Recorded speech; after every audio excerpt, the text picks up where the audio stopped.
د مزار شریف ښار د اومې ناحیې په اړوند سیمه کې د یو جامع جومات د بنسټ ډبره کېښودل شوه. د دغه بنسټ ډبرې ایښودلو پر مهال مسؤلین له بډایه خلکو وغوښتل چې د دغه جومات په جوړولو کې همکاري وکړي. د نور خدا کارتي وکیل وایي چې د یا جامع جومات لپاره 3600 متره مربع ځمکه د بلخ ولایت د حج اوقافو ریاست لخوا ورته وقف شوې ده. از کل اقوام مختلف اینجا آمده و دیر افتتاح کرده برای نمی مسجد خانه خدایه و کلگی امت محمد مصطفی در این مسجد سهم داره و این مسجد اعمار مونه از زور قدرت توان خود. ما از تاجرها، از کسایی که مؤسسه خیریه داره چی داره، توقع ما از می است که اینمی مردم خاتمه یک کمک کنه که همین مسجد اعمار بسازیم، یعنی در آخرت هم برش به درد میخوره و در دنیا هم.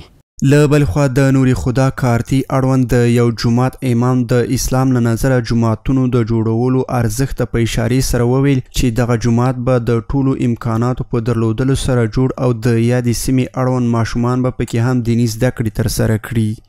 ساحه بسیار بزرگ است و مردم اینجا به خاطر تربیت و تعلیم بچه ضرورت داره. اینجا شاید در ضمن مسجد مدرسه اعمار شود و مدرسه دخترها خصوصا طبقه اوناسی مردم از تعلیمات خیلی پس ماندگی است که و از تعلیمات اسلامی آگاه شود، یعنی به جامعه یک سربرازی، یک سعادت و پیروزی جامعه میشه. به خاطر اطفال ان شاء الله اینجا در ذهن دارم که ان شاء الله اینجا مسجد مدرسه چرا جداگانه جای جوړ شود.